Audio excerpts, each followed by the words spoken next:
Face à l'info, bonsoir à tous. Édition spéciale avec Éric Zemmour. Éric Zemmour, bonsoir. Pour la première fois, vous ne serez pas mon chroniqueur, mais mon invité. Vous avez sorti La France n'a pas dit son dernier mot aux éditions Rubempré. 230 000 exemplaires déjà. Et dans la première partie, nous allons faire un point ensemble sur ce qui s'est passé depuis votre départ de l'émission. Ensuite, je vais accueillir à tour de rôle 2 intervenants pour débattre avec vous. Tout d'abord, Henri Peña-Ruiz, philosophe, écrivain, homme de gauche. Il vous a interpellé dans la presse après votre séquence sur le retrait de voile à Drancy avec cette femme qui se prénomme Rachida. On va discuter avec lui. La laïcité est-elle un cadre juridique ou un socle identitaire ? La laïcité est-elle une arme identitaire ? On en parlera. Et puis dans la troisième partie, quel projet économique faut-il pour la France ? Je vais accueillir Denis Oliven, dirigeant, chef d'entreprise, écrivain, homme de gauche, européiste, libre-échangiste.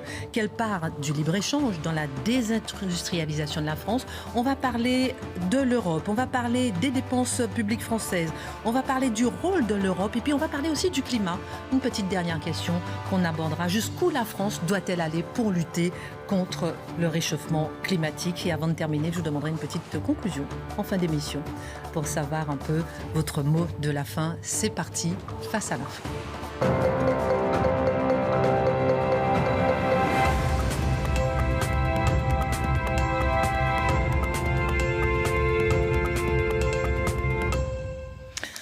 Éric Zemmour, vous étiez à cette place, éditorialiste, journaliste. Maintenant, vous êtes passé de l'autre côté, vous êtes devenu un homme engagé. Qu'est-ce qui a changé entre le Éric Zemmour éditorialiste, journaliste, qui était avant dans Face à l'info, et celui que je reçois ce soir? Pour moi, rien. Je veux dire par là que moi, je tiens toujours le même discours. Je dis toujours les mêmes choses. Je fais toujours la même analyse de la situation du pays et je fais toujours le même diagnostic qui entraîne évidemment une certaine politique. Mais ce qui est vrai, ce qui a changé, c'est le regard des autres. Le regard des médias, le regard du public, le regard des téléspectateurs quand je passe dans des émissions de télévision, le regard des politiques. Tous ces regards qui ont changé, le regard des sondeurs.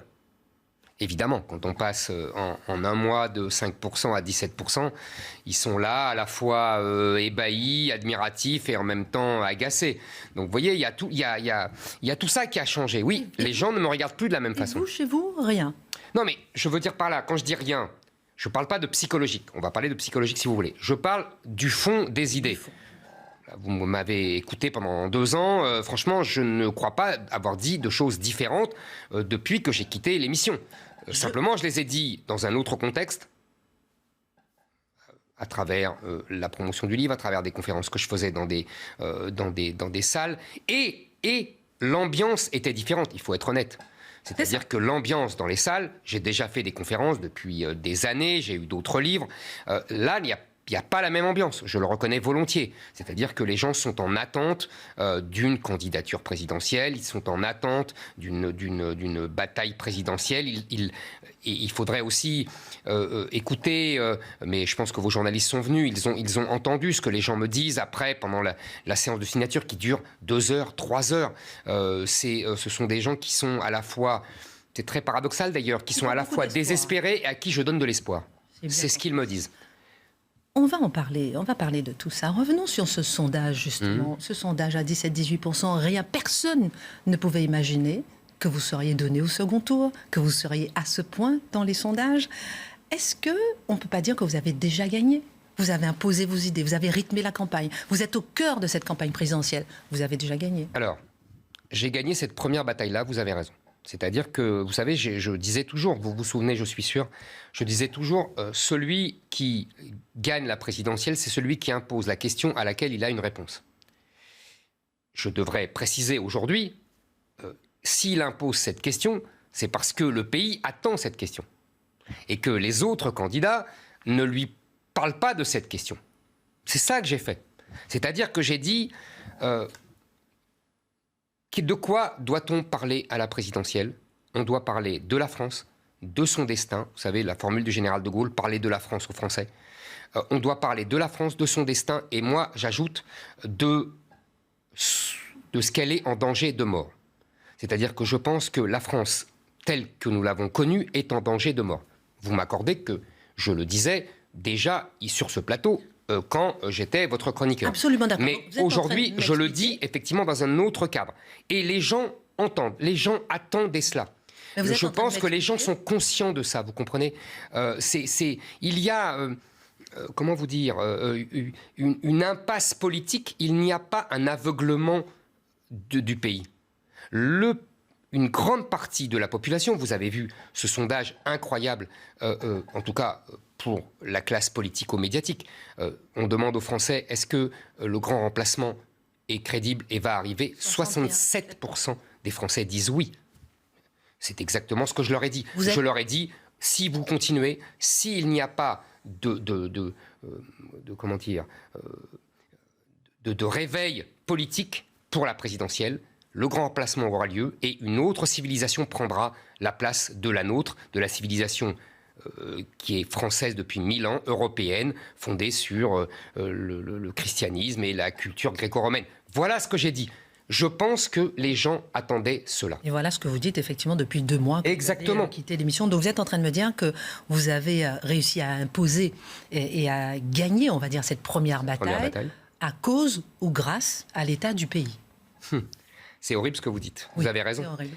Vous avez raison. C'est cela. C'est-à-dire que, vous savez, depuis... En même temps, j'ai l'impression d'avoir écrit ça depuis 20 ans. J'ai écrit des livres depuis 20 ans, 25 ans. Vous savez, j'ai l'impression, dans ce mois de septembre, comment vous dire, d'avoir mis... Vous m'avez demandé comment on se sent. J'ai l'impression de mettre en un mois toute ma vie. C'est-à-dire que tout ce que j'ai lu, écrit, vu, expérimenté, compris, je l'ai mis comme ça sur la table pendant un mois. Pendant 2 mois. Et c'est-à-dire que tout ce que j'ai écrit, dans mes livres, tout ce que j'ai lu, tout ce que j'ai compris de la situation française, de ce danger de mort, de ce que j'appelle devenir le Liban en grand. Vous savez, on pourrait reprendre plusieurs formules, mais les Français ont compris. Et moi, ça fait 20 ans, 30 ans que je porte cela, et j'ai mis ça sur la table, comme ça, devant les Français. Et les Français m'ont dit, oui, on est d'accord avec toi, on attendait que quelqu'un se lève et le dise. Alors justement, si vous dites que, parce que vous portez toujours les mêmes thèmes depuis de nombreuses années, mais là vous dites qu'il s'est passé quelque chose en septembre. Pourquoi ? Aussi à cause des médias. Alors j'ai des questions à vous poser à propos des médias, parce que souvenez-vous, Éric Zemmour, on vous reprochait, on voulait vous faire taire, on a fait des émissions, on entendait les manifestants derrière, pendant qu'on faisait les premières émissions, on voulait vous faire taire. Pendant 2 ans, tous les médias se sont bagarrés pour vous faire taire, Éric Zemmour. Vous avez parlé pendant 2 ans sur CNews, et maintenant je vous vois sur tous les médias. Il n'y a pas une chaîne qui vous a pas reçu. Ça vous fait sourire. Pas un média, pas une émission ne vous a reçu. Est-ce que ils étaient hypocrites, ou bien est-ce que vous êtes en train de tomber dans le piège qu'ils vous tendent ? Bon, moi je ne crois pas tomber dans un piège. Ils n'étaient pas hypocrites. Simplement, ils étaient furieux que... nous fassions une audience aussi formidable. C'était de la jalousie professionnelle, même avant. Donc c'est de la jalousie professionnelle. Moi, si vous voulez, je pense que on pourrait épiloguer longtemps sur les médias, mais je vais aller vite. Je pense qu'il y a une contradiction dans les médias. La contradiction, c'est je fais de l'audience, donc ils veulent m'inviter. On a vu sur une chaîne rivale de CNews le débat avec Mélenchon qui fait 4 millions de téléspectateurs.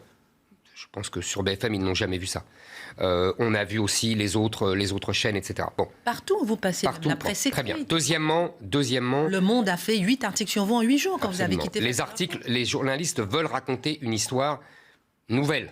Ils n'avaient pas envie de s'ennuyer avec ce qu'on leur promettait, c'est-à-dire un débat de second tour entre Marine Le Pen et Emmanuel Macron, qui était gagné d'avance pour Emmanuel Macron. Donc, ils n'avaient pas envie de s'embêter. Et en même temps, c'est là où leur contradiction, globalement, les journalistes me détestent, non pas personnellement, je pense, mais idéologiquement. Et ils veulent absolument me faire rendre gorge politique. Et ils sont prêts à tout. Je vois tous les soirs, il y a des documentaires sur moi, à charge évidemment, et qui sortent sur toutes les chaînes, etc. Bon, tout dans les journaux, vous avez raison, Le Monde fait des articles pour me dire à quel point je suis un danger pour la démocratie. je pense que cette contradiction médiatique est aussi une des causes de ce mois de septembre et d'octobre. On a l'impression que c'est pour mieux vous embrasser, pour mieux vous étouffer. Je dirais même que, est-ce qu'on n'est pas tombé dans... Est-ce qu'on n'est pas devenu un peu dans le système? Avant, vous étiez hors système, toujours sur les médias. Et maintenant, est-ce que vous n'êtes pas justement... Vous ne jouez pas le rôle de celui qui va être le candidat face à Macron, celui qui va permettre à Emmanuel Macron de gagner? C'est ce que dit tout le monde. Est-ce que vous n'êtes pas en train de tomber dans ce jeu qui est en train de forger la victoire d'Emmanuel Macron? En fait, vous savez... la victoire d'Emmanuel Macron était programmée avant que je ne rentre dans ce jeu comme un chien dans un jeu de quilles. La victoire d'Emmanuel Macron, elle était programmée parce que tout simplement pour 2 raisons simples. Marine Le Pen était promise à un second tour. Je vous rappelle qu'elle faisait 28% avant les vacances d'été. Bon. Et tout le monde savait qu'elle allait perdre. On se souvenait de son débat calamiteux de 2017, même ses électeurs s'en souvenaient, même ses électeurs avaient été humiliés par cette prestation. Et Emmanuel Macron l'attendait serein. Il savait qu'il allait gagner, Marine Le Pen se doutait qu'elle allait perdre, et le candidat de LR, quel qu'il soit, Xavier Bertrand, Valérie Pécresse, on ne parlait pas de Barnier à l'époque, peu importe, quel que soit le candidat, était incapable d'être qualifié pour le second tour, très loin des 28% de Marine Le Pen. Quand on parle de ça, quand on parle de la victoire d'Emmanuel Macron, que je favoriserais, soi-disant, il faut se souvenir de là où on vient. Si je n'étais pas rentré, encore une fois, dans ce schéma, si on ne calculait pas mes intentions de vote dans des sondages, c'était ça le programme, annoncé pour avril et mai prochains. Il ne faudrait quand même pas l'oublier. Donc, si vous voulez, c'est pas moi, ça. Ça, c'est sans moi. Emmanuel Macron avait gagné d'avance.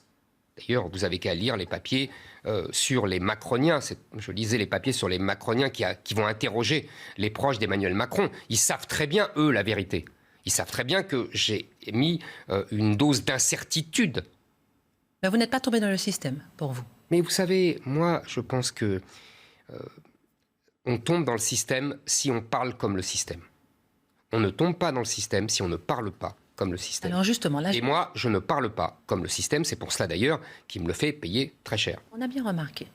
Moi, j'ai remarqué justement, je vais vous faire mes petites remarques depuis que vous êtes parti, si vous permettez. Mais je vous en prie. Parce que j'ai l'impression que vous êtes passé, lorsque je vous regarde un peu comme ça dans les médias, vous êtes passé de l'argumentation à la petite phrase, à la petite image. On va regarder une petite image. Je vous avais dit que vous êtes rentré comme un chien dans un jeu de quilles. Regardons.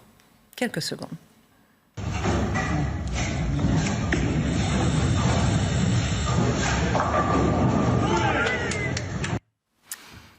Belle image. Oui, pourtant... j'ai réussi. J'en avais raté 3 ou 4 avant. Hein. Bon, là, vous voulez... Donc c'est pour ça que j'étais content. Non, mais on dit, voilà, il gagne, et voilà. Il faut bien s'amuser un peu. Oui, je suis d'accord. Mais Éric Zemmour, entre nous, je vous dis, je me suis dit, tiens, est-ce qu'il n'est pas tombé dans la petite phrase, la petite image Vous voyez ce que je veux dire? Non, mais... Moi, j'ai vu l'habitude d'avoir un Éric Zemmour dans l'argumentation, dans le combat, dans le débat. Et là, excusez-moi, bravo pour le bullying quand même, le strike, quand même. Vous voyez ce que je veux dire? Oui, bien sûr. Mais attendez. Je revendique le droit aussi à la plaisanterie, à la gaminerie. C'est comme cette histoire de fusil que je pointe sur les journalistes. Parlons-en. Je pense qu'on a le droit aussi de plaisanter, de rigoler un peu, de se détendre. Vous savez, c'est pas facile. Je vais de ville en ville, je fais des discours, je réponds aux journalistes qui me posent 10 000 questions. Je reste, je crois, tout le temps dans l'argumentaire, même quand je réponds à tous les journalistes. Donc, je m'autorise, oui, une détente, une plaisanterie. Voilà, c'est un clin d'œil. C'est pas le fond de l'affaire. Je crois que personne n'est dupe. Personne n'est dupe, mais ce sont des images qui restent, comme l'image justement de Milipol. Pendant qu'on parle justement, lorsque vous pouvez pointer cette arme sur les journalistes, est-ce que c'est pas de la naïveté politique? Je reviens, Éric Zemmour, sur cette image parce que ce n'est pas l'image qu'on a en général de vous. Avant, justement, ces 2 mois qui se sont écoulés. Mais vous savez, je vous le répète, je plaide le droit à la plaisanterie. Il n'y a pas de limite à la plaisanterie? Je sais pas. Non, mais lorsque vous êtes un engagé politique, il n'y a pas de limite à la plaisanterie. Je ne pense pas, moi. Mais comme quoi, vous savez, peut-être que je sous-estime, et je l'apprends au fur et à mesure, à quel point, grâce à ce que vous avez dit, c'est-à-dire les sondages, etc., à quel point maintenant, chacun de mes gestes, chacun de mes mots est l'objet d'un examen sourcilleux et d'attaques systématiques. C'est vrai que je le découvre. Maintenant, voilà, il faut l'accepter. Je pense que vous savez que les Français ne sont pas dupes. C'est-à-dire que je pense qu'ils savent très bien distinguer la blague même potache, même de mauvais goût. À la limite, je vous l'accorde. Même la blague de mauvais goût, avec l'argumentation, le sérieux, le discours sur la France dont je vous parlais tout à l'heure. Il y a l'écume et il y a le fond. Je pense que les gens, contrairement aux médias, les médias, vous savez, c'est un Moloch médiatique. J'ai retrouvé cette formule-là, vous allez rire, elle est d'Emmanuel Macron en 2016. Il dit « il faut alimenter le Moloch médiatique ». Il a raison. Le Moloch médiatique tente de vous dévorer. Donc, vous voyez, c'est ce que je vous disais tout à l'heure. Est-ce que vous n'êtes pas en train de dévorer? Où est l'argumentation? Je pense, par exemple... Mais l'argumentation est tout le temps là, Christine. Écoutez mes discours, écoutez mes réponses aux journalistes. J'argumente et je ne lâche pas un argument, je vous assure. Mais vous le savez très bien. Donc, c'est vrai qu'il y a ces images. C'est vrai que c'est... Je vous dis, c'est des instants de détente. On est des êtres humains. Je ne suis pas tout le temps dans le tragique de l'histoire. J'ai le droit aussi de me détendre en jouant au bowling.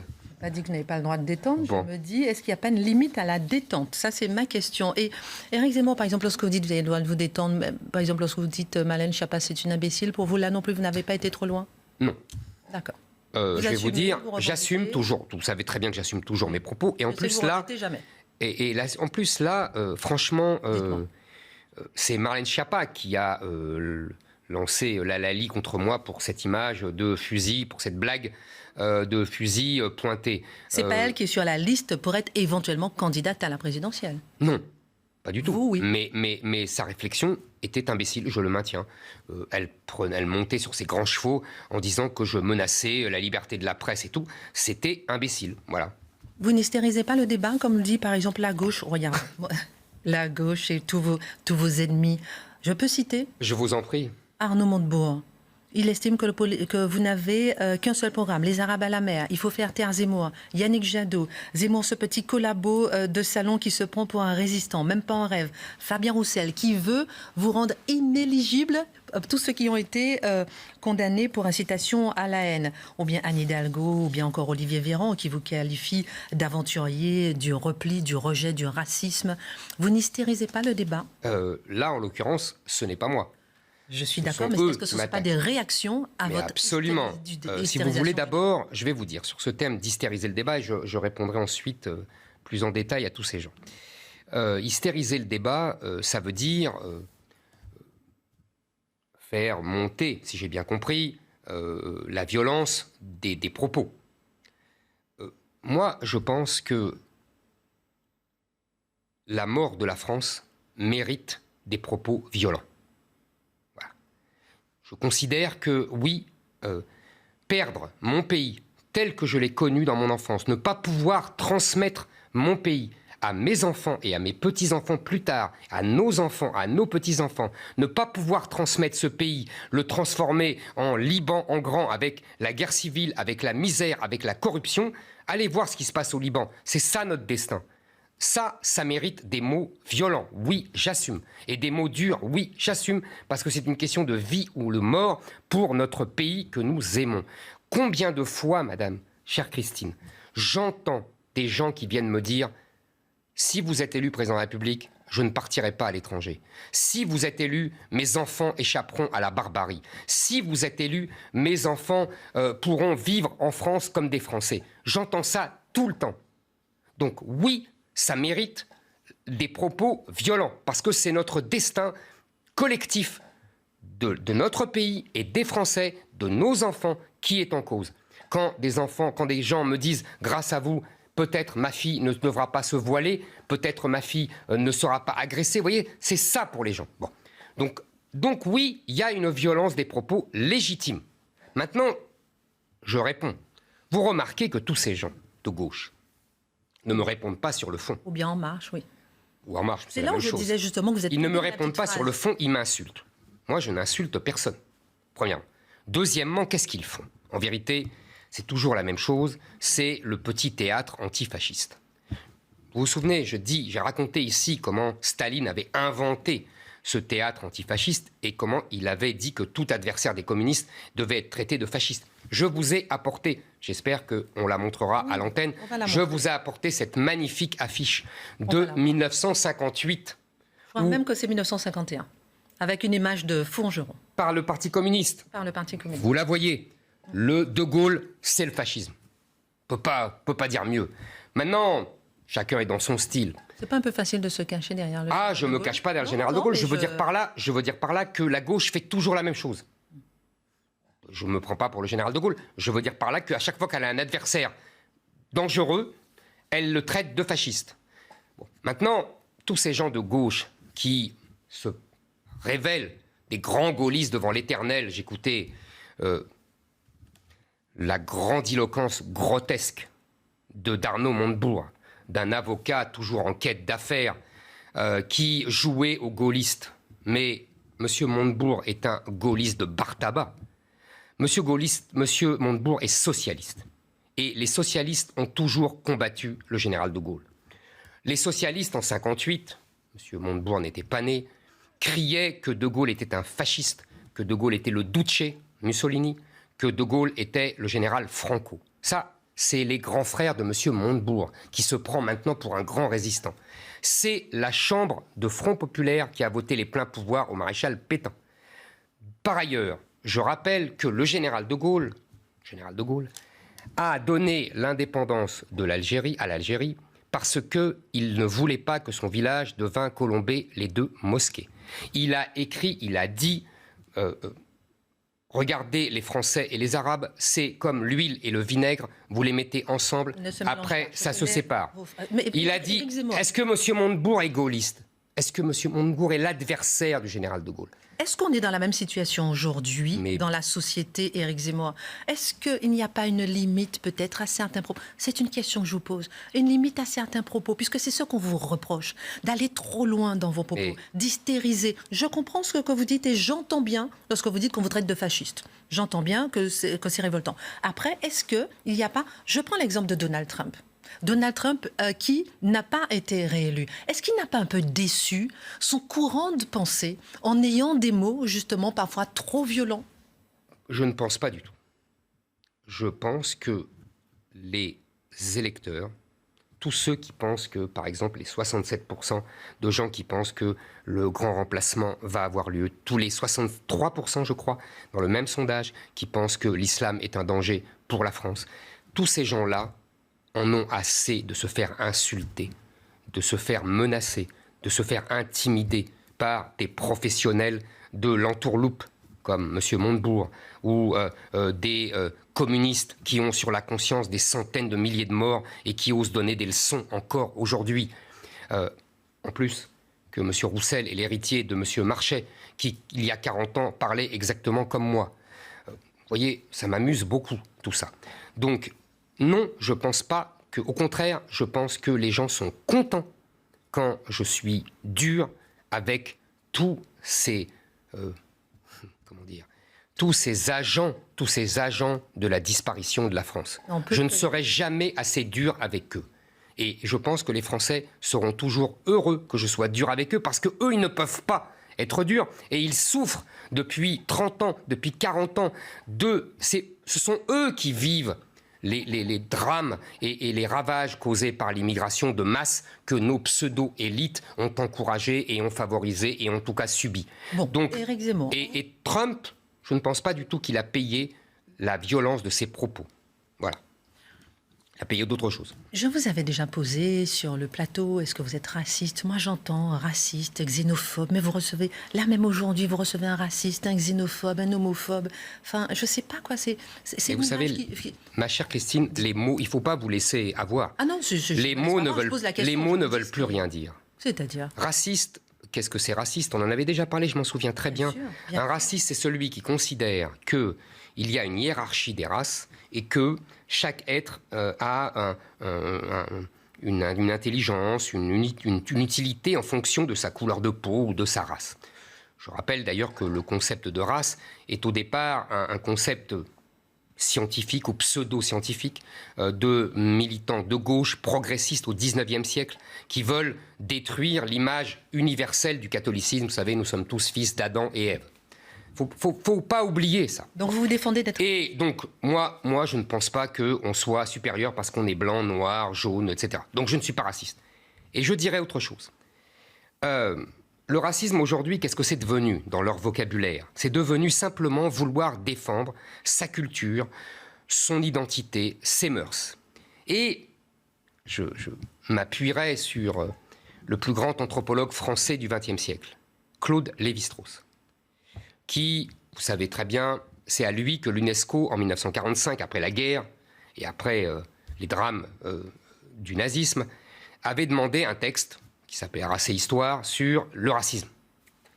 Et dans un autre texte, M. Lévi-Strauss, quelques années plus tard, disait... D'Anthropique ? D'Anthropique, et dans un autre texte aussi qu'il avait fait pour l'UNESCO, que le racisme, c'était uniquement ce que j'ai dit. C'était mesurer les crânes, c'était regarder la taille des yeux, etc.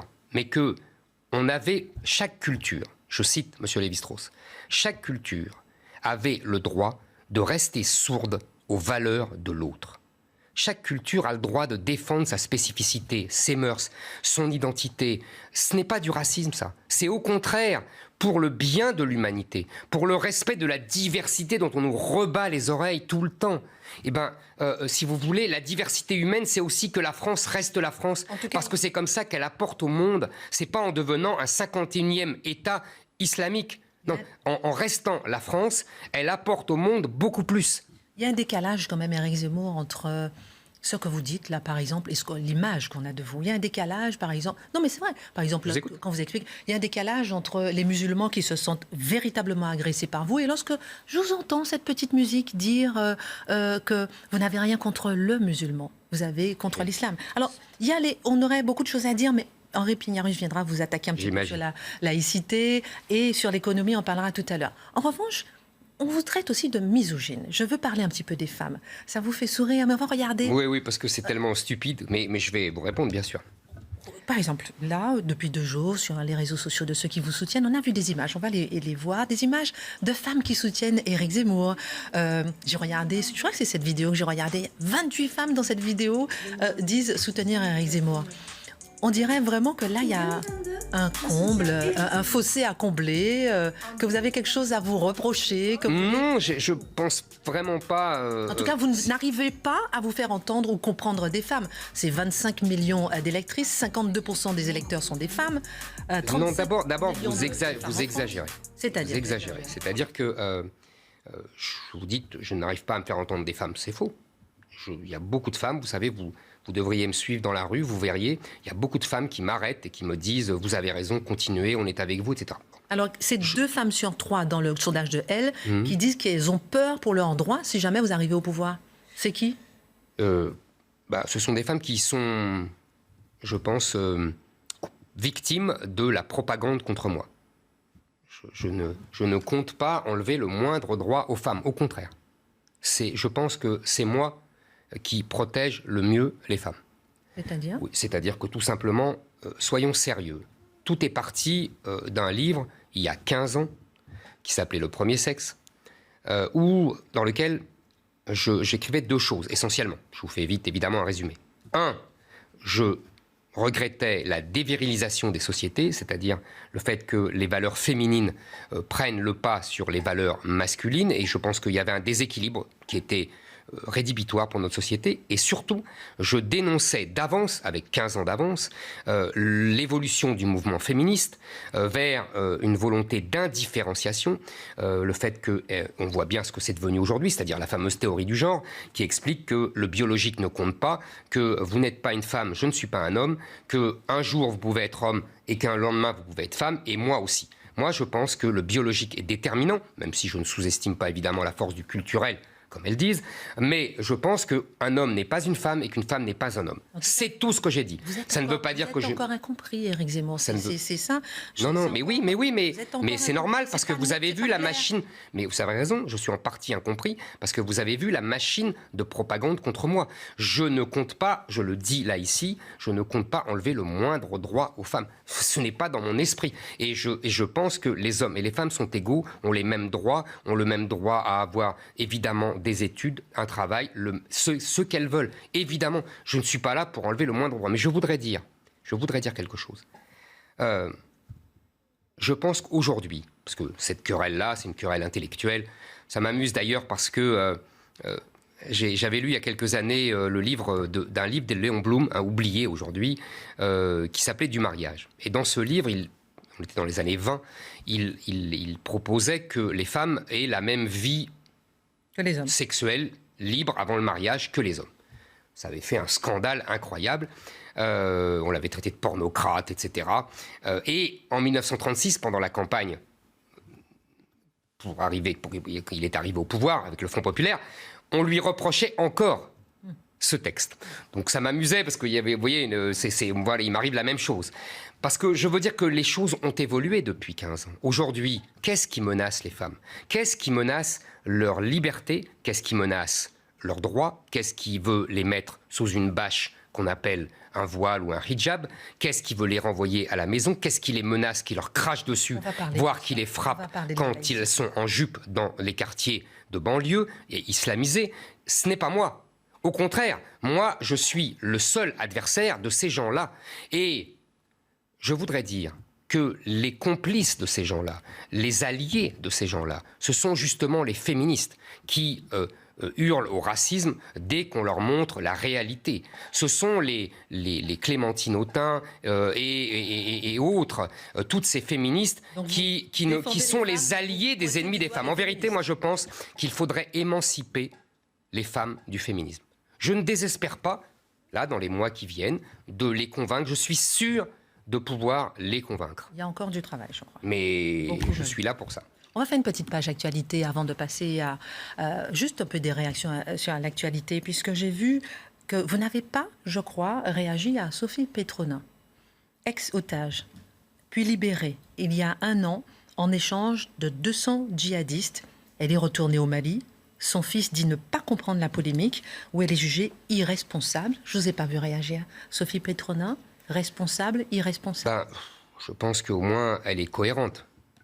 Elle a dit, lors de sa première libération, qui nous a coûté 200 djihadistes, vous avez bien fait de le rappeler, qu'elle était devenue musulmane et que de toute façon, il ne fallait plus l'appeler Sophie, mais Mariam.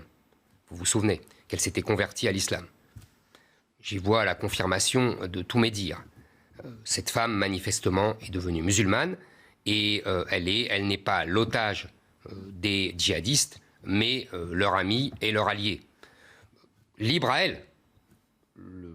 L'erreur funeste, c'est celle de nos gouvernants qui ont libéré 200 ennemis de la France pour sa prétendue ou sa soi-disant libération. Elle n'était pas prisonnière, elle n'était pas otage. Elle était l'amie de ces gens-là. Grand bien lui fasse. On va continuer avec l'actualité aujourd'hui. LR, on a vu que les LR, il y a 5 potentiels candidats qui ont annoncé leur parrainage. On a vu Barnier-Ciotti, Juvin, Pécresse pour rendez-vous donc pour le congrès du 4 décembre. Ils ont tous annoncé leur parrainage et vous en êtes... moi, je ne suis pas candidat aux primaires de LR. Je sais. Ce ne sont pas des primaires, en plus c'est un congrès. C'est un congrès, c'est même pas des vraies primaires. Question, mais vous avez combien de parrainages, vous? 230 000 je ne m'occupe pas de ça, je ne m'occupe pas de ça. Il y a des gens qui s'en occupent. Non, vraiment, je ne m'en occupe pas. Je ne m'en occupe pas, je ne vais pas vous dire ça, je n'observe pas cela, je suis ça de loin. Il y a des gens qui, effectivement, s'occupent de cela. Je ne sais même pas, je pense que oui, d'après ce qu'ils me disent, mais voilà, je ne suis pas ça au jour le jour. Je rappelle que vous avez une petite conclusion à la fin. On va vous poser des petites... On a le temps. On a le temps. Et puis, un dernier mot, peut-être deux questions encore sur l'actualité. Votre stratégie de taper sur le Rassemblement national, alors que vous prenez l'union des droites, est-ce que certains disent qu'on ne comprend pas de cette stratégie Alors que, par exemple, le Rassemblement national, ils étaient les premiers à vous défendre pour la liberté d'expression, lorsque vous ne vous parliez pas, lorsqu'on voulait vous faire taire. Et on ne comprend pas, on a l'impression que c'est une petite trahison. Ah. Vous allez arriver à faire l'union des droites avec Je pense d'abord que, oui, certains du Front National m'ont défendu pour défendre ma liberté d'expression, c'est vrai. Ils n'étaient pas les seuls d'ailleurs. Il y a beaucoup de gens qui m'ont défendu à ce propos. Il y a beaucoup de gens qui sont venus témoigner à mes procès et qui n'étaient pas du Front National. Mais je voudrais dire deuxièmement que moi, j'aime les gens du Front National, les militants, les électeurs évidemment, mais les militants. Ce sont eux qui, en partie, regardaient cette émission. Ce sont eux qui achètent mes livres. Ce sont eux qui viennent dans mes conférences. Ce sont eux qui m'aiment. Et moi, je leur rends cet amour. Je pense qu'ils ont... Vous savez, ça n'a pas été facile pour eux depuis 20 ans, depuis 30 ans, depuis 40 ans. Ils ont été ostracisés, virés de leur boulot parfois. Ils étaient obligés de se cacher, comme si c'était des pestiférés, uniquement parce qu'ils voulaient défendre la France. Maintenant, c'est l'extrême droite décomplexée ? Non, je vous dis, ces gens-là, moi, je les aime et je les défends. Et c'est justement pour cela que je fais ce que je fais. Si vous voulez bien comprendre la situation politique, le Front National est à la fois la victime et l'acteur d'un piège mortel tendu par Mitterrand il y a 40 ans et qui a fait des idées nationales patriotiques l'exclusivité, le monopole de ce parti pour mieux l'enfermer dans un statut de paria. Et vous voulez les libérer ? Exactement. Vous allez y arriver ? Que Dieu vous entende. Mais c'est ça mon objectif.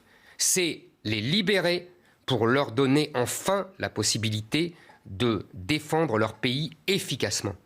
C'est tout le drame, malheureusement, du Front National. Donc effectivement, oui, il faut rassembler tous ces gens. Il faut rassembler les gens de LR, les gens de la droite qui ne se reconnaissent plus dans leurs candidats. Vous avez cité des candidats. Il y a par exemple mon ami Ciotti qui est très proche de moi. Mais il y a les trois favoris. Ce n'est pas du tout faire injure à Éric Ciotti. Les trois favoris, il y a M. Juvin. Les trois favoris sont évidemment Barnier, Pécresse et Bertrand. Les trois, ce sont les mêmes. Ce sont des candidats centristes. Ils font campagne pour le congrès de LR, mais en fait, ils font campagne pour être le Premier ministre de Macron. Si vous voulez, ce sont exactement les mêmes. Je pourrais détailler, on n'aura pas le temps. Je ne sais pas si Xavier Bertrand, il est si centriste que ça. Lorsque Xavier Bertrand, vous savez à qui... Regarde, Éric Zemmour, sa conférence de presse. Non mais attendez. Dites-moi. Ne soyez pas dupes. Je suis sûr que les électeurs et les militants de LR ne le sauront pas. Là, depuis un mois, ils tiennent un discours complètement différent. C'est ça. De ce qu'ils sont et de ce qu'ils ont fait pendant 20 ans, 30 ans.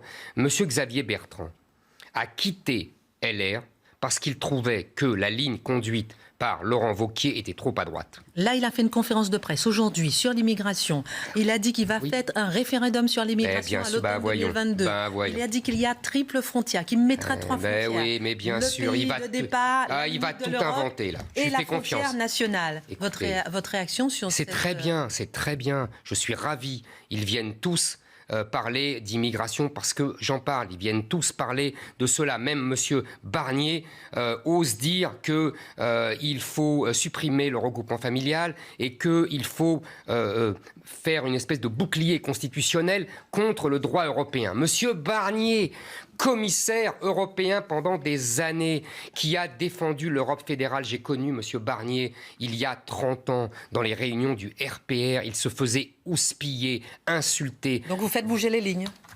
Par les gaullistes. Et maintenant il condamne et il brûle tout ce qu'il a adoré pendant 30 ans. Bon, Éric Zemmour, j'aurais encore plein de questions à vous poser, mais on va laisser la place à certains qui ont envie de vous contredire sur la laïcité. On va en parler avec Henri Pérignon-Ruiz qu'on va recevoir dans un instant. Il a fait une tribune dans Marianne. Il vous a interpellé en disant que vous salissez la laïcité. On le reçoit tout de suite. Retour sur le plateau de Face à l'info, édition spéciale avec Éric Zemmour. On a une première partie de tête-à-tête Éric Zemmour. Vous aurez une conclusion dans un instant, d'une deuxième partie tout à l'heure avec Henri Ruelven pour parler du projet économique pour la France. Et on reçoit Henri Peña-Ruiz. Vous êtes philosophe, vous êtes un homme de gauche, internationaliste, universaliste. Vous avez écrit le dictionnaire amoureux de la laïcité chez Plon. Et puis, vous avez écrit une tribune. Vous avez interpellé Éric Zemmour dans une tribune dans Marianne. Vous avez souhaité débattre avec lui. Et c'était le 25 octobre où Éric Zemmour s'est rendu à Drancy, sur les lieux de votre enfance, Éric Zemmour. Et la séquence où vous demandez à cette femme qui se prénomme Rachida d'ôter son voile a beaucoup choqué Henri Peña-Ruiz, qui dit que vous salissez la laïcité. Il dit que c'est une scène ahurissante, que vous êtes provocateur, vous êtes humiliant, que c'est une scène très dérangeante. Il dit que lorsque vous dites que c'est ça la laïcité, lorsqu'elle enlève son voile, qu'il est très choqué, que ce n'est pas le sens de la laïcité. Et il dit aussi, l'état de droit laïque ne permet pas qu'on limite sans raison la liberté. Et c'est ce que vous avez voulu faire, monsieur Zemmour, et que vous n'avez pas le droit de faire. Henri Peña-Ruiz est là pour vous le dire, les yeux dans les yeux. Oui, eh bien écoutez, avant d'aborder les thèmes qui vous sont chers, je voudrais parler... Est-ce que je peux répondre à votre tribune? Attendez, on m'a donné la parole, donc... Éric Zemmour, si vous le permettez. Vous allez expliciter votre tribune. On vient de me donner la parole, monsieur Zemmour. Ce que je veux dire, c'est que vous vous méprenez complètement sur la laïcité quand vous imaginez que vous pouvez demander à une femme qui est dans une rue commerçante de Drancy d'ôter son voile. C'est parfaitement discourtois, illégitime, et ça ne correspond pas à la laïcité. Quand vous osez lui dire, une fois qu'elle a ôté son voile, pour montrer qu'elle est libre de l'ôter, quand vous osez lui dire « c'est ça la laïcité », vous vous trompez, monsieur Zemmour. La laïcité, ça ne consiste pas à entraver la liberté vestimentaire sans raison. On pose des règles. Par exemple, un professeur, dans l'exercice de ses fonctions, doit respecter la neutralité vestimentaire. Ça, la laïcité le demande.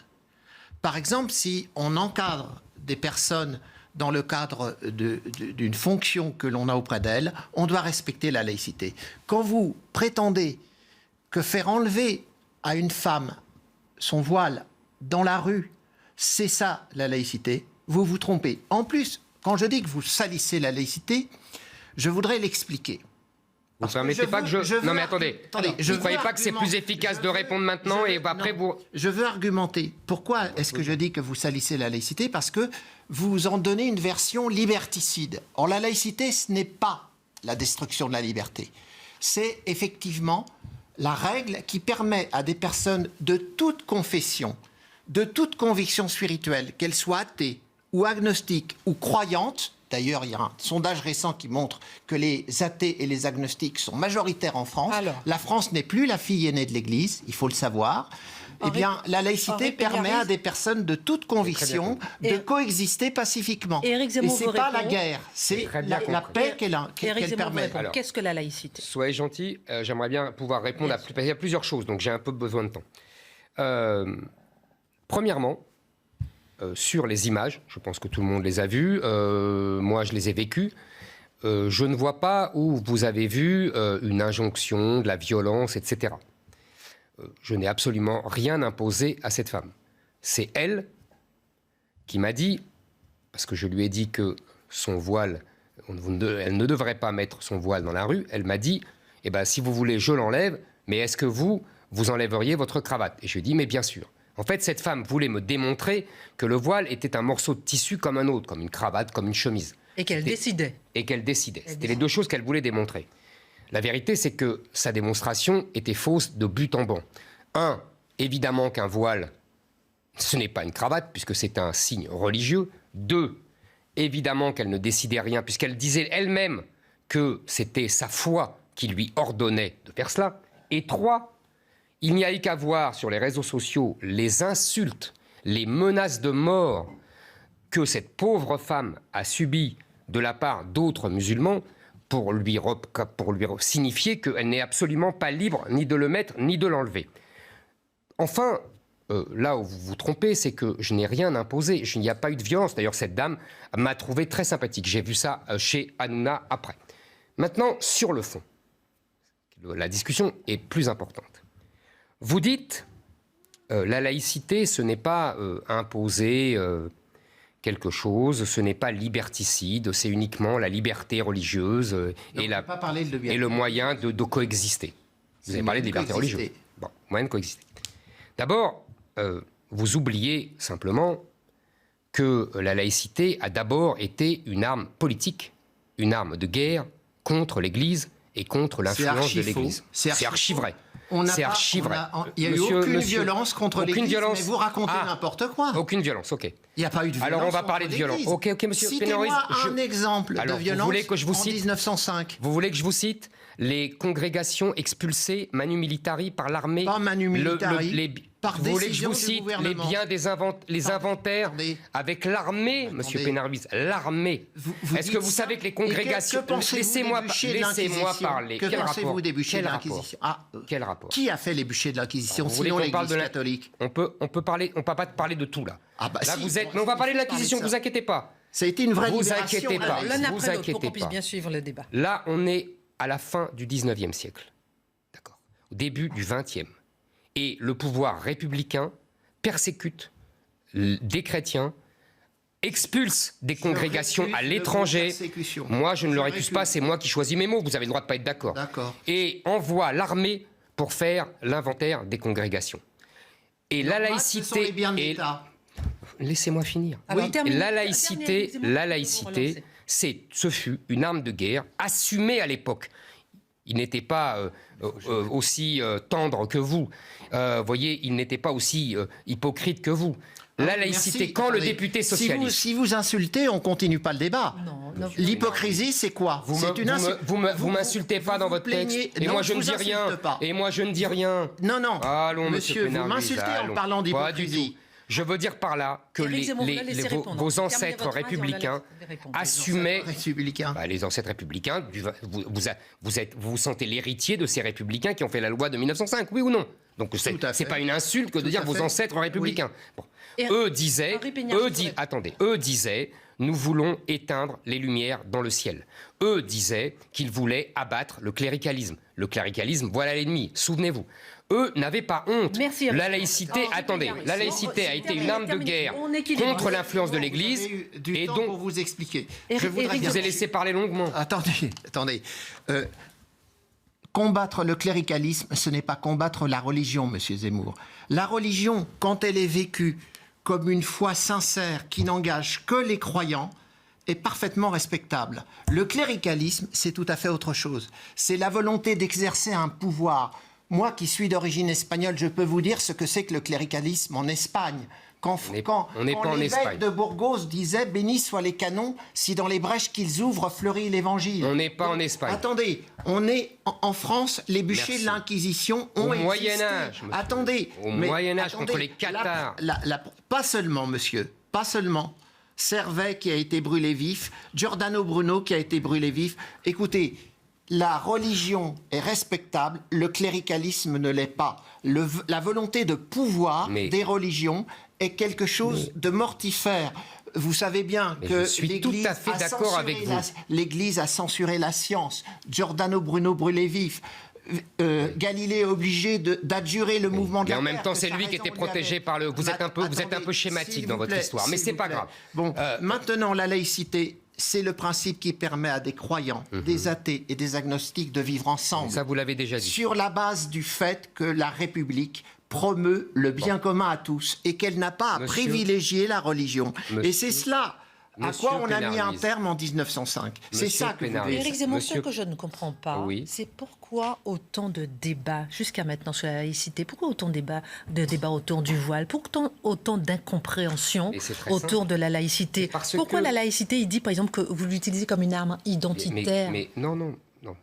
J'ai répondu pour l'arme contre l'Église. Maintenant, je vais répondre sur l'islam et sur la laïcité. La laïcité, c'est, vous l'avez tout à fait raison, c'est la liberté religieuse et c'est... C'est la liberté de conscience. La liberté de conscience, on peut être athée et on n'est pas religieux. Je suis tout à fait d'accord avec vous. La liberté religieuse est un propre. Je suis 1000 fois d'accord avec vous. Bah alors, très bien. Là-dessus, je suis 1000 fois d'accord avec vous. Et puis, c'est la neutralité de l'État. Vous serez d'accord aussi. Mais il y a une troisième chose, qui est un principe presque philosophique à l'origine également de la laïcité, c'est la discrétion dans l'espace public. Non. Mais si, Ce monsieur, principe, monsieur, attendez, laissez-moi parler. Monsieur, quand... Non, je n'invente rien. Montrez-moi un texte qui impose la discrétion. Je vais vous dire, quand Montrez-moi monsieur... un texte. Laissez-moi parler. Quand monsieur Chevènement devient président de l'Islam de France, il dit « Je conseille aux musulmans le devoir de discrétion ». C'est pas un laïc, monsieur Chevènement? Non, mais c'est un conseil qu'il donne, c'est pas une loi. Non, mais j'ai pas dit que c'était une loi, j'ai dit que c'était le principe. Pas une femme de retirer le voile dans la rue. C'était le Ça principe. lui impose de le retirer si, par exemple, elle a une fonction officielle. C'était le principe, le devoir de discrétion. Parce qu'en vérité, la laïcité, la laïcité, si vous voulez, ce n'est pas la solution à tout. La laïcité, c'est comme disait Régis Debray, le cadre, mais ce n'est pas le tableau. Ça peut nous éviter de nous massacrer, mais pas de donner des raisons de vivre. Le problème de la laïcité tel qu'on le voit face à l'islam, c'est que l'islam, n'a pas d'église, donc on ne peut pas combattre le cléricalisme en islam parce qu'il n'y a pas d'église, et 2, vous disiez que ça permet de résister aux pressions de la religion, sauf que ça ne leur permet pas, parce que l'islam a très intelligemment utilisé la liberté que promeut à juste titre et légitimement votre règle laïque, notre règle laïque, pour faire de l'entrisme et pour dire c'est la liberté de chacun que, et en fait, il n'y a pas de liberté. Parce que tout simplement, et je finis. Si vous êtes président, je finis, monsieur Pénarby, je finis, vous allez répondre, vous inquiétez pas, vous allez répondre. Tout simplement parce que, en islam, il n'y a pas de liberté individuelle.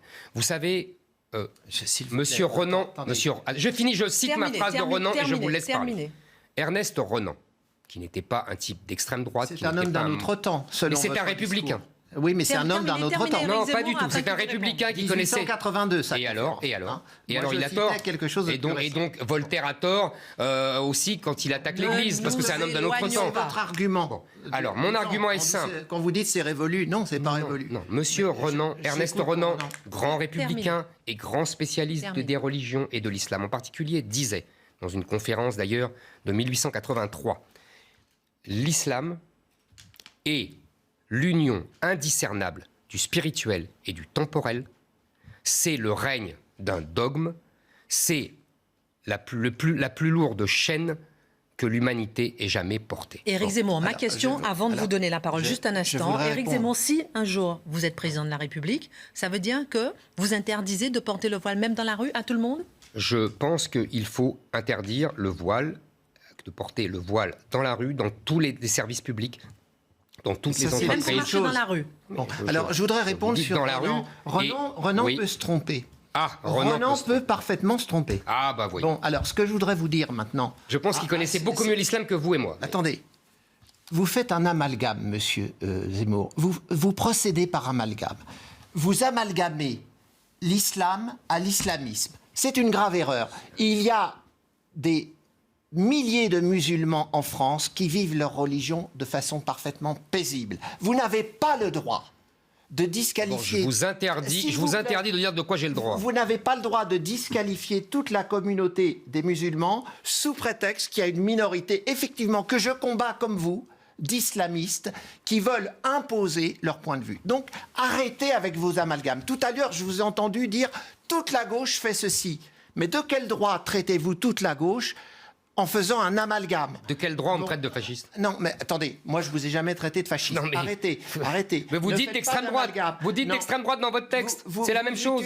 Vous utilisez des amalgames, vous cherchez à faire peur.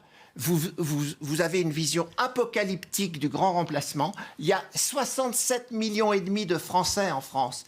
Vous savez combien il y a d'immigrés d'origine maghrébine?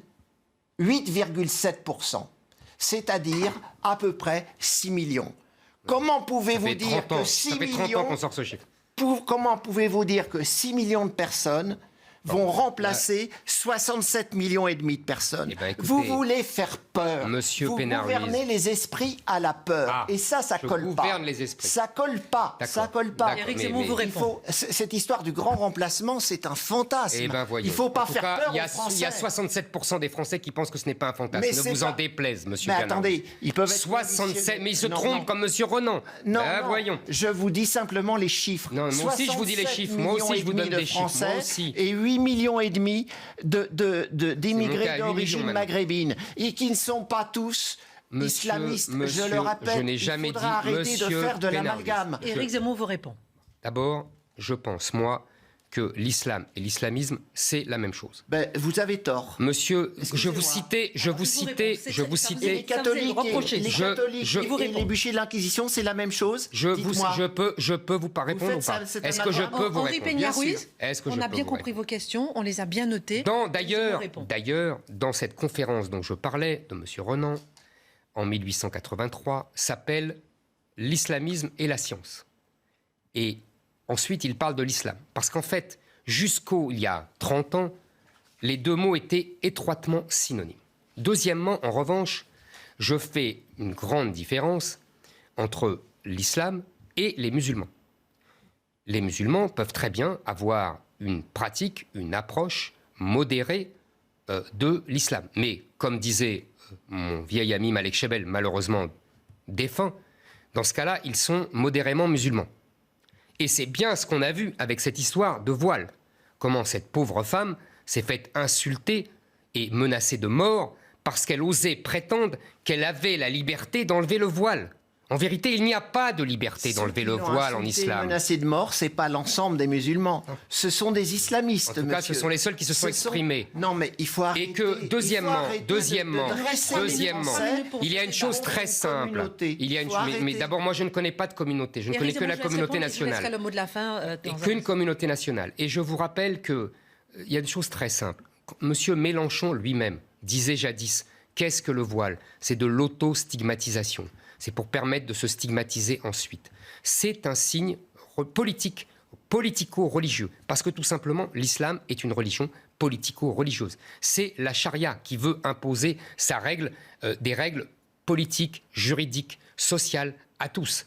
Et vous savez, il y a une évolution dramatique en France. C'est-à-dire que les musulmans âgés, plus de 50 ans, 60 ans, ne sont que 20% à répondre, c'était un sondage pour l'Institut Montaigne il y a quelques années, à répondre que la charia était supérieure aux lois de la République. Parmi les jeunes, 20 ans, 25 ans, ils sont plus de 50% à déclarer que la charia est supérieure aux lois de la République. C'est ça l'évolution de notre pays. J'aimerais bien que vous arrêtiez de vous acharner sur une communauté. Je suis aussi hostile que vous à l'islamisme comme projet politique de domination. Je n'ai jamais eu aucune faiblesse à l'égard de cet islamisme.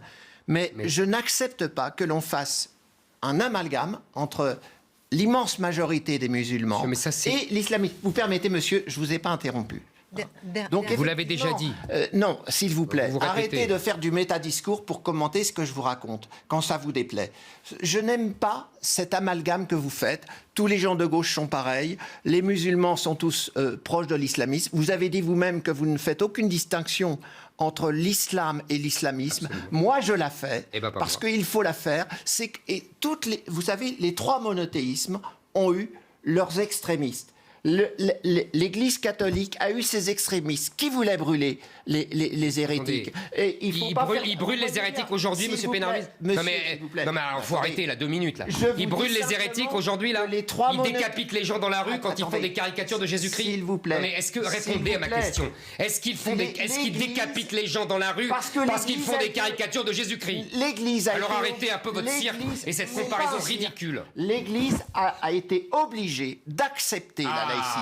Il a fallu. Mais pas avec des gens comme vous, Monsieur Pénarvis, avec des gens qui acceptaient le combat et qui acceptaient le fait que la laïcité était une arme et uniquement une arme. Et pas avec des gens comme vous qui faites les mijaurées quand on ose enlever un voile. L'Église n'a plus les moyens d'exécuter les gens qui sont hétérodoxe. Elle n'a plus ses moyens.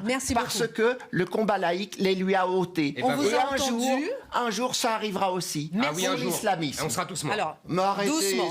c'est de l'apocalypse. on a Et terminé. l'apocalypse, c'est le dévoilement de la vérité, Moi, monsieur j'ai pas Pénarruiz. peur. Je n'ai En pas grec, peur du remplacement. apocalypse, c'est dévoilement de la vérité. Vos chiffres sont Alors, on a un incroyables. autre débat. Merci beaucoup. On a un autre débat. Merci beaucoup, Henri Pénarruiz, d'être venu interpeller sur la laïcité, sur l'islamisme, puisque ça vous est beaucoup reproché. Je vous remercie beaucoup et on va accueillir Denis Oliven qui est en train d'arriver. Je vous remercie beaucoup et saluer votre mère de ma part, puisque je sais que vous tenez beaucoup à elle. Alors, saluez votre mère de ma part. Voilà. Vous avez la chance de la voir encore. Éric Zemmour, saluez-la. en attendant Denis Oliven qui est en train de s'installer, vous n'avez pas répondu à ma question. Quelle question? Voilà, je vais me faire gronder en plus. Oui, parce que vous n'avez pas. Si vous êtes président de la République, à supposer que vous. Imaginons que vous soyez président de la République. Je vous ai répondu. Je n'ai pas bien compris votre réponse. j'ai Vous allez interdit le interdire, voile. par exemple, le voile dans la rue. Tout le monde, personne ne pourra porter le voile Vous dans la savez, rue. un des premiers gestes du président Bourguiba, président tunisien, un des premiers gestes du président Bourguiba dans les années 50, c'est qu'il a, vous pouvez aller voir les images sur Internet, il a dévoilé les femmes. Voilà, un des premiers gestes. Donc Bourguiba, le Tunisien. Nasser a refusé, le président égyptien a refusé de voiler les femmes comme lui demandaient les frères musulmans. Je ne parle même pas d'Atatürk qui dévoilait les femmes et qui coupait la barbe des musulmans dans la rue. Imaginons. Mais c'est pour vous dire que c'est dans les pays musulmans qu'on s'est pris le plus violemment. Moi, ce que je veux, c'est effectivement, je pense que le voile est un signe politique, un signe de colonisation du paysage et de la rue. Et donc, il faut qu'il soit interdit. Après, on prendra les moyens les plus efficaces. Par exemple, effectivement, ça va être difficile de contrôler les voiles dans la rue, Bien sûr. évidemment, mais on peut, par exemple, interdire les voiles dans tous les services publics, la poste, les entreprises, etc. Bon, Éric Zemmour, avant de passer, on va accueillir Denis Oliven dans un instant, mais imaginons un seul instant, poursuivons que vous soyez candidat. Imaginons que vous soyez élu, imaginons que vous soyez président de la République. Quelles seraient vos premières mesures pendant les 100 premiers jours? Les 3 premiers jours 100 premiers. 100 premiers jours. Écoutez, je pense que vous soyez là pendant qu'il les 100 premiers y a jours. 3 grands thèmes. Immigration, identité, islam, c'est-à-dire je proposerai un référendum avec toutes les mesures pour, par exemple, interdire le regroupement familial, supprimer le droit du sol, vous voyez, expulser les délinquants étrangers, toutes les mesures qui, si elles ne sont pas votées par le peuple par référendum, seraient annulées par le Conseil constitutionnel. Et deuxièmement, il y a un autre I qui est instruction. Je pense qu'il faut un gros travail sur l'école. Il faut rétablir une école digne de ce nom qui s'est complètement effondrée en supprimant par exemple le collège unique, etc. Mais on va en parler, il y a des mesures pour réindustrialiser le pays, mais je pense que c'est là notre thème, un de nos thèmes de discussion, donc je ne vais pas avancer et lui prendre un peu de temps. Alors justement, bonsoir Denis Oliven, merci beaucoup d'être avec nous, dirigeant d'entreprise, écrivain, homme de gauche. Vous êtes un libre-échangiste, un européiste convaincu. Vous êtes contre le c'était mieux avant et vous avez écrit donc ce livre, Un étrange renoncement, chez Albin Michel. Pourquoi les Français ont l'impression de ne plus y arriver? C'est le renoncement de la France à la croissance. C'est ce que vous dites en quelque sorte. Alors, on a envie de savoir effectivement tout d'abord, vous définissez comme libre-échangiste, le protectionnisme, est-ce qu'il est l'adversaire, selon vous, du libre-échangisme? Ah oui, il est non seulement l'adversaire du libre-échangisme, mais il est l'adversaire de la croissance et de l'enrichissement de notre pays. Je ne crois pas que je vais surprendre Éric Zemmour en lui disant ça, on a déjà eu l'occasion de discuter. J'aurais bien aimé, j'ai plein d'autres désaccords avec lui dont j'aurais aimé parler, mais on va se concentrer là-dessus. Parce qu'en effet, il a à plusieurs reprises par le passé déclaré sa flamme protectionniste. Et je considère que le protectionnisme est une facilité. Que Paul Samuelson, un grand économiste qui était prix Nobel d'économie, a dit le protectionnisme, c'est le sujet qui permet à peu près à la totalité des économistes d'être en désaccord avec la totalité des hommes politiques. Parce que les hommes politiques sont en général protectionnistes et les économistes globalement ne le sont pas. Et pourquoi est-ce qu'ils ne le sont pas? Les économistes modernes. Modernes. Pourquoi est-ce qu'ils ne le sont pas? Parce que le protectionnisme, c'est pas sérieux. Ou plus exactement, je vais sans doute choquer vos soutiens, ça n'est pas courageux. Pourquoi c'est pas courageux d'être protectionniste? parce que ça consiste à faire porter le poids, la responsabilité des difficultés françaises, qui sont nombreuses, à une cause extérieure, la mondialisation, le marché mondial, au lieu de s'interroger sur nos propres responsabilités. C'est pas courageux, Éric Zemmour, il vous répond. Si vous me permettez juste de finir, finir d'aller au bout. Oui. Au lieu de s'interroger sur nos propres responsabilités, sur ce que nous n'avons pas fait, sur les réformes que nous n'avons pas entreprises. Et il suffit de se comparer à des pays qui sont voisins des nôtres, l'Allemagne, la Scandinavie, enfin la Suède, le Danemark, la Hollande, pour voir que confrontés eux aussi au marché mondial et même plus ouverts que nous, ils ne rencontrent pas nos difficultés parce qu'ils se sont beaucoup mieux préparés. Et donc, devant cette mondialisation, choisir l'option protectionniste, je ne sais pas si pour utiliser une formule, je ne sais pas si vous voulez combattre le grand remplacement, mais là, le protectionnisme, ça nous conduit au grand appauvrissement et donc ça ne me paraît pas responsable. Alors, moi, je ne serais pas aussi dogmatique et idéologue que vous. Je ne pense pas qu'il y ait d'un côté le bien avec le libre-échange et de l'autre côté le mal avec le protectionnisme. On a vécu, on a subi des choses négatives avec le libre-échange. Je ne parle pas de... Vous savez, on dit même que la Révolution française, une des causes de la Révolution française, c'est le traité de libre-échange franco-anglais de 1780 qui a appauvri l'industrie textile française naissante. Il y a eu effectivement un protectionnisme qui peut être intelligent, qui peut être matiné avec du libre-échange, comme à la fin du 19e siècle sous la Troisième République. Une espèce de première mondialisation et en même temps une habileté protectionniste. Je ne pense pas que le libre-échange soit toujours bien.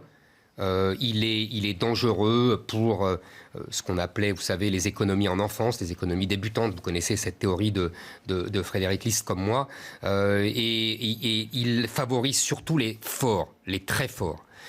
C'est pas pour rien que, par exemple, les Anglais se sont développés à l'abri de barrières protectionnistes. Et quand ils ont été les plus forts du monde, au XIXe siècle, ils ont imposé le libre-échange. Ce n'est pas pour rien, et là, vous ne pourrez même pas opiner du chef, que les Américains avaient jusqu'en 1945 des taux de protection énormes de 50%, et que c'est après 1945, quand toutes nos économies européennes étaient effondrées, qu'ils ont imposé le libre-échange, parce que là, ils étaient les plus forts. Et pareil pour l'Europe. On dit toujours, vos amis macroniens disent toujours ah, mais le général de Gaulle, lui, il a accepté en 1958 le traité de Rome et donc le libre-échange. C'est vrai. Mais on oublie régulièrement de dire que d'abord on était un marché commun à 6 pays et que surtout, il y avait autour de ce marché commun ce qu'on appelait un tarif extérieur commun qui était du protectionnisme. Donc tout ça pour vous dire que moi je ne suis pas aussi dogmatique que vous. Je pense que ça dépend. Ça dépend. Il y a un bon libre-échange, un mauvais libre-échange, un bon protectionnisme, un mauvais protectionnisme. Alors, maintenant, aujourd'hui... Non mais, je ne suis pas d'accord avec vous. Moi, je pense que vous êtes dogmatique. Que le libre-échange n'est pas toujours bon. Et que le protectionnisme n'est pas toujours mauvais. Le protectionnisme n'est pas toujours bon non plus. Le libre-échange n'est pas toujours mauvais. Vous voyez ce que je veux dire? Est-ce que je peux me permettre de vous interrompre un instant sur ce point? Parce que ce n'est pas du dogmatisme. Si, c'est du dogmatisme pour moi. Il n'y a pas un bon et un mauvais libre-échange. On voit, ça dépend de la situation. Quand les historiens se pencheront sur la période que nous avons vécue de 1945 à nos jours, ils diront que la mondialisation est un phénomène exceptionnel qui a, en termes de richesse, de croissance, d'abaissement de la pauvreté, de la famine, etc., été extraordinaire, y compris pour les pays riches, y compris pour nous, qu'il a soutenu dans sa croissance. Simplement, certains pays se sont ajustés intelligemment pour tirer... Parce que par ailleurs, la mondialisation produit des effets négatifs parfois. Même si globalement elle est très positive, elle a un effet négatif sur le climat, elle peut avoir des crises financières, et puis elle détruit ici ou là, localement, des industries parce qu'elle les délocalise. Et certains pays se sont adaptés à cette donne. L'Allemagne, la Suède, qu'est-ce qu'ils ont fait? Ils ont adapté leur système éducatif, ils ont adapté leur marché du travail, ils ont investi dans l'innovation. Et ça, c'est une... Oui, Dans ce cas-là, on tire le pari le plus important de la mondialisation et on développe de la croissance, de l'emploi et du pouvoir d'achat. La réaction qui consiste à dire « Ah ben comme il y a des effets négatifs, au lieu de faire comme les Allemands, on va augmenter les tarifs douaniers, on va se protéger, on le sait par l'expérience historique, à des effets négatifs. » C'est un peu comme si vous disiez, pour prendre une image, vous avez un petit problème au poumon, je vous propose d'arrêter de respirer. Attendez. D'abord, je trouve que vous allez un peu vite en besogne. Parce qu'effectivement... On est pressé par le temps. C'est vrai. Mais enfin, il faudrait voir quand même les ravages sur les classes ouvrières et les classes moyennes des pays occidentaux qui ont été ravagées par le chômage, par l'appauvrissement, du fait de ce que vous appelez la mondialisation heureuse, comme disait Alain Minc. Mais non, je n'ai pas dit la mondialisation. Je sais bien.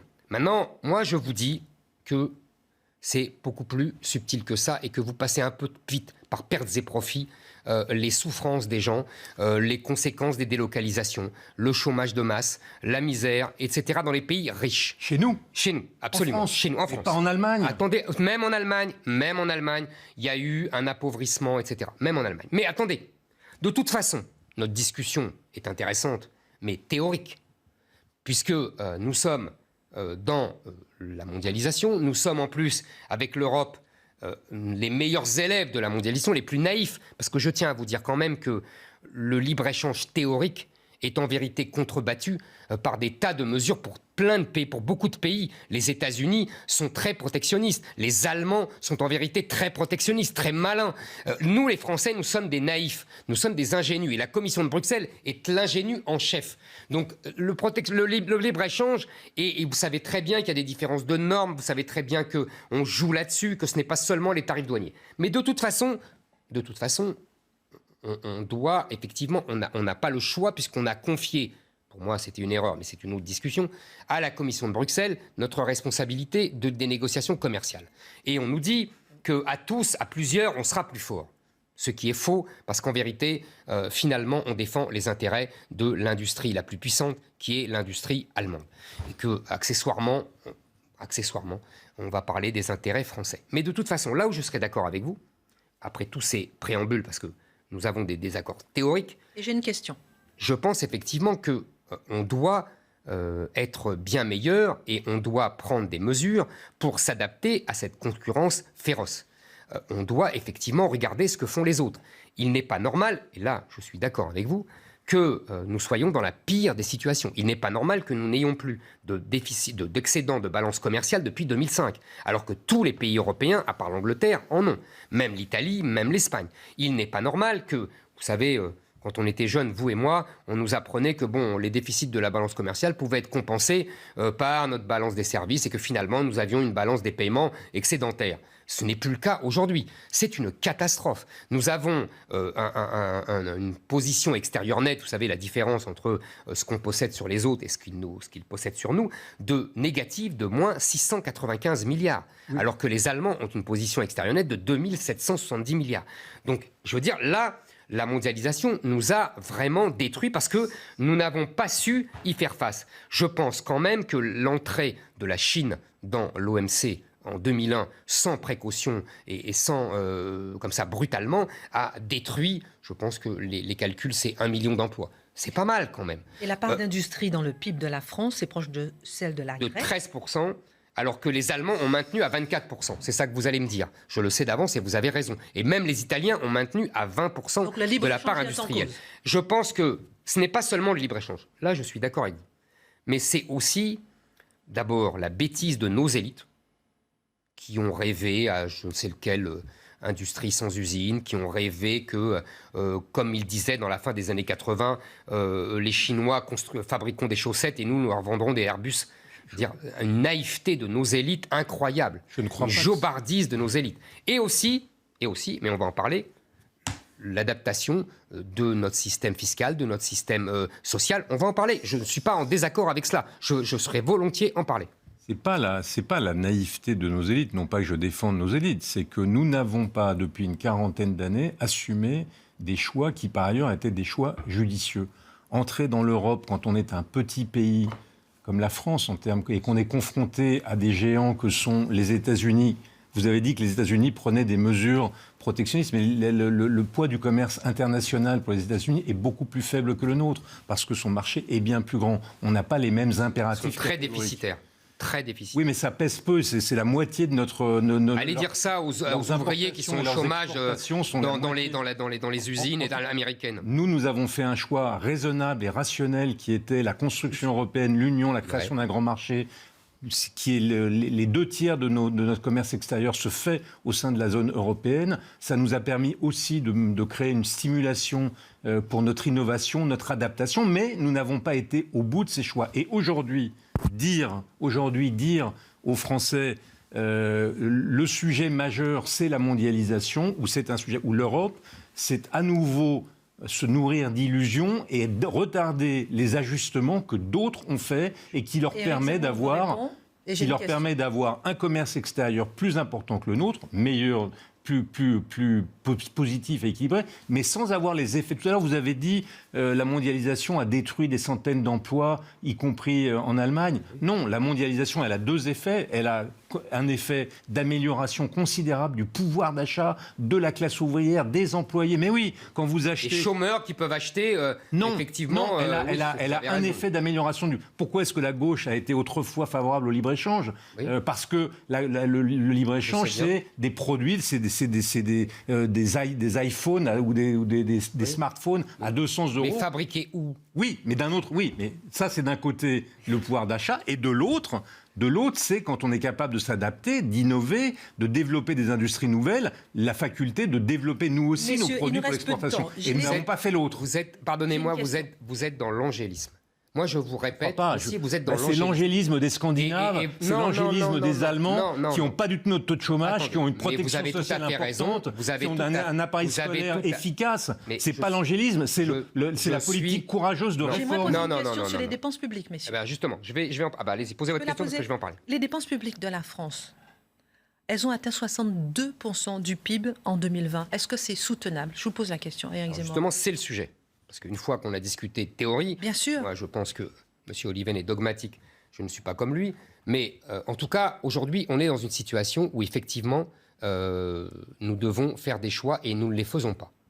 C'est-à-dire que nous avons des dépenses publiques folles, le 62%, c'est faussé, je vous l'accorde d'avance, par le Covid, mais on était avant à 54%. Et on était largement en tête. On avait un taux de prélèvement de 47%, un prélèvement obligatoire de 47%. Et je pense que c'est d'abord et avant tout dû à notre protection sociale qui représente 30% du PIB, qui est colossal. Nous sommes champions du monde. On a un problème, c'est que cette protection sociale pèse énormément sur nos entreprises. Charges sociales, impôts, etc. Nous devons donc alléger cette protection sociale. Or, les Français, et ils ont raison, sont attachés à leur modèle social. Donc, je pense que nous devons réduire la protection sociale par la solidarité nationale, pour faire revenir la solidarité nationale aux nationaux et pour l'enlever aux étrangers. C'est-à-dire ce que j'appelle les dépenses de solidarité nationale, c'est toutes les dépenses qui ne sont pas contributives. Évidemment, un étranger qui travaille et qui paye ses charges sociales, il a le droit à l'assurance maladie, etc. En revanche, tout ce qui est les dépenses de solidarité nationale, c'est-à-dire minimum vieillesse, allocation logement, allocation familiale, doivent être réservés aux Français. Je pense que là, nous pouvons faire une économie, d'après les calculs, de 20 milliards. C'est beaucoup. On pourrait ainsi redonner de l'argent aux Français les plus pauvres, parce que vous avez beau dire que la mondialisation est excellente pour le pouvoir d'achat, c'est aussi, vous avez raison, les produits sont pas chers, ils sont produits ailleurs, mais ils sont pas chers. Mais seulement, les gens n'ont de moins en moins de moyens de les acheter parce que ça tasse aussi à la baisse les salaires. Et en France, en plus, et là je vous l'accorde d'avance, comme nous avons des charges sociales excessives, le salaire net n'est pas assez élevé. Donc nous pourrions, avec ces 20 milliards d'économisés, réduire la CSG des petits salaires, les salaires au SMIC jusqu'à salaire médian, et ça donnerait une possibilité d'augmenter le salaire net. Donc vous voyez, ça c'est une première... Une baisse de la CSG. Vous savez, moins, si vous voulez, moins d'allocs pour les étrangers, plus de salaire pour les Français. Ça va être difficile de débattre de ça en si peu de temps. C'est un impôt qui finance la protection sociale. Mais, votre regard ? Je pense que c'est le même système. C'est-à-dire que En matière d'industriel, vous avez... au fond, vous victimisez, vous cherchez une cause efficiente extérieure. D'un côté, c'est la mondialisation sur l'industrie, et sur la protection sociale, c'est l'immigration. D'abord, on pourrait revenir sur les chiffres de l'immigration. Je ne partage évidemment pas ni votre analyse, ni vos solutions. Elle me paraît même, pour tout dire, farfelue. Vous avez le droit. C'est pas du tout farfelu. Elle me paraît farfelue.